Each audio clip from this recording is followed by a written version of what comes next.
Okay, these are very common sensors for the Connect Plus. Door and window sensor, motion detector, and glass break sensor. So if you would like to change the battery yourself, I'll show you how you get the covers off. And on all of these wireless devices, remember that when the cover is ajar or off, you're going to get a tamper, and that's for your own security so that you know nobody's tampered with the equipment. So we'll just start with the large one.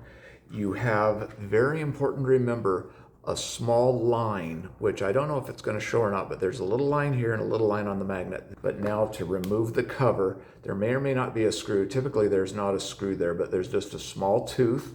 You would lift off the cover. There's your battery, CR123.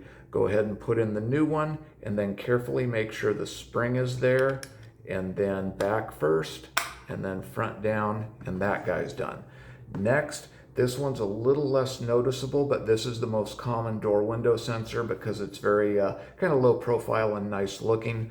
But you have the same thing where you have the two lines that will line up together, and that's what we want to keep very well oriented, so that way, you know, the door or window, you have no false alarms that way, because really, you know, when those guys are close, the equipment's secure.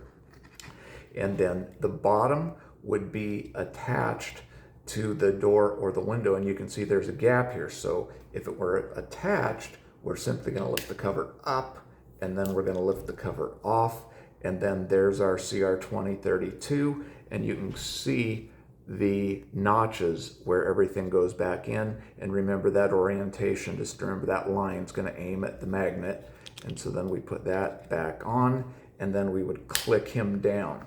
With these guys, occasionally somebody will bang it up if they're wiping or dusting the door. And if you're getting a tamper on a door or window, that's probably what it is, and you just need to click that down into position.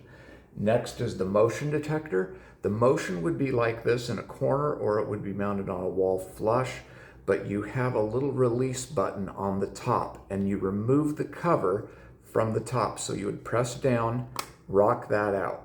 Then you take the bottom out, and then there's your CR123 battery that you can change. Then it's very important when you put it back in that you put the bottom in first. So that is in completely lined up, and then last you would press the top, and you can kind of see that the spacing is all exactly right, so the cover's on securely and it won't be tampered. Then with a glass break, which may be on the ceiling, it might be on the wall in a room with a bunch of windows, what we do, unscrew the Phillips head screw, lift, and then push it. You've got a couple little tabs there, and then there's your CR123 battery. Once you change it, you just put it back, and same thing, all lined up. And make sure all the covers are always on securely.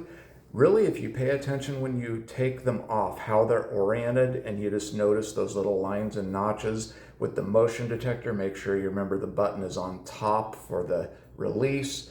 With the glass break, you'll typically always have the little Phillips head screwdriver for that. But pretty simple.